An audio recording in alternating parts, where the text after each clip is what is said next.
Are not in serious condition as special forces secure the area.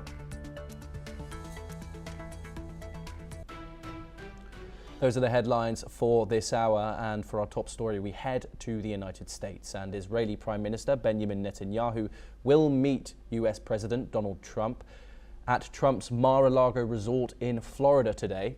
The meeting has been moved to 1 p.m. local time or 8 p.m. in Israel. Earlier, Netanyahu is also scheduled to meet US Secretary of State Marco Rubio, and both meetings were initially expected later in the day, but updated schedules from the White House and State Department show the New Times. Officials say the meetings will focus on regional security and ongoing diplomatic issues, highlighting continued US-Israel cooperation.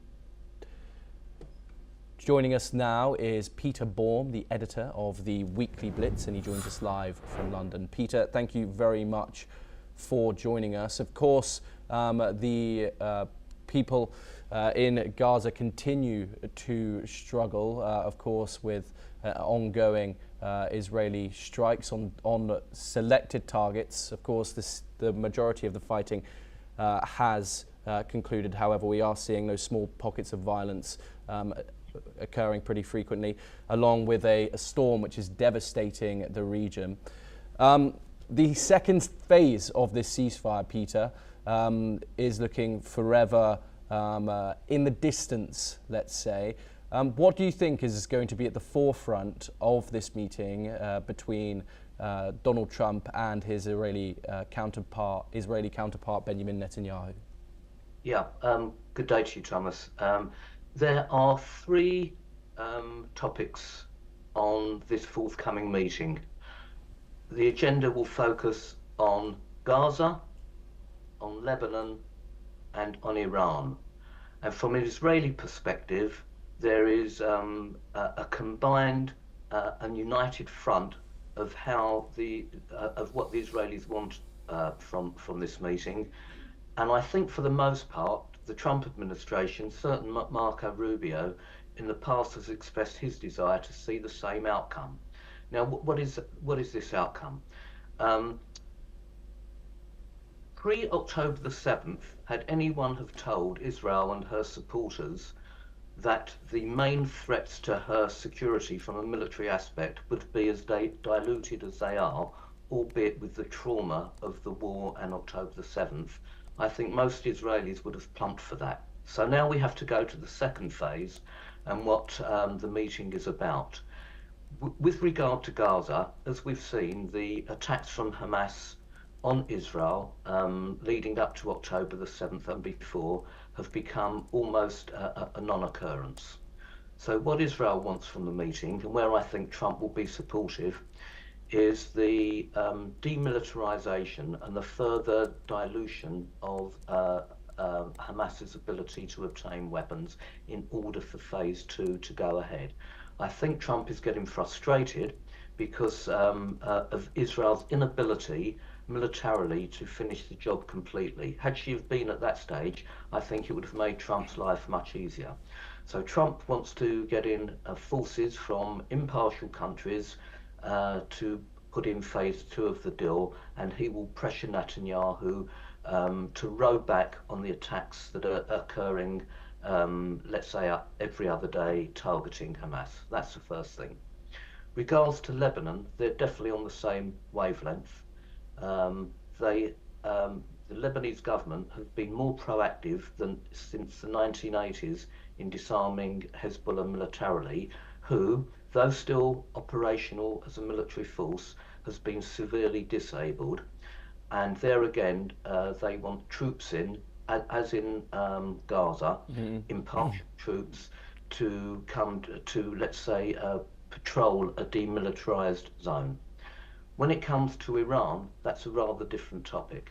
We know that both governments were as one in bombing the Iranian nuclear reactors.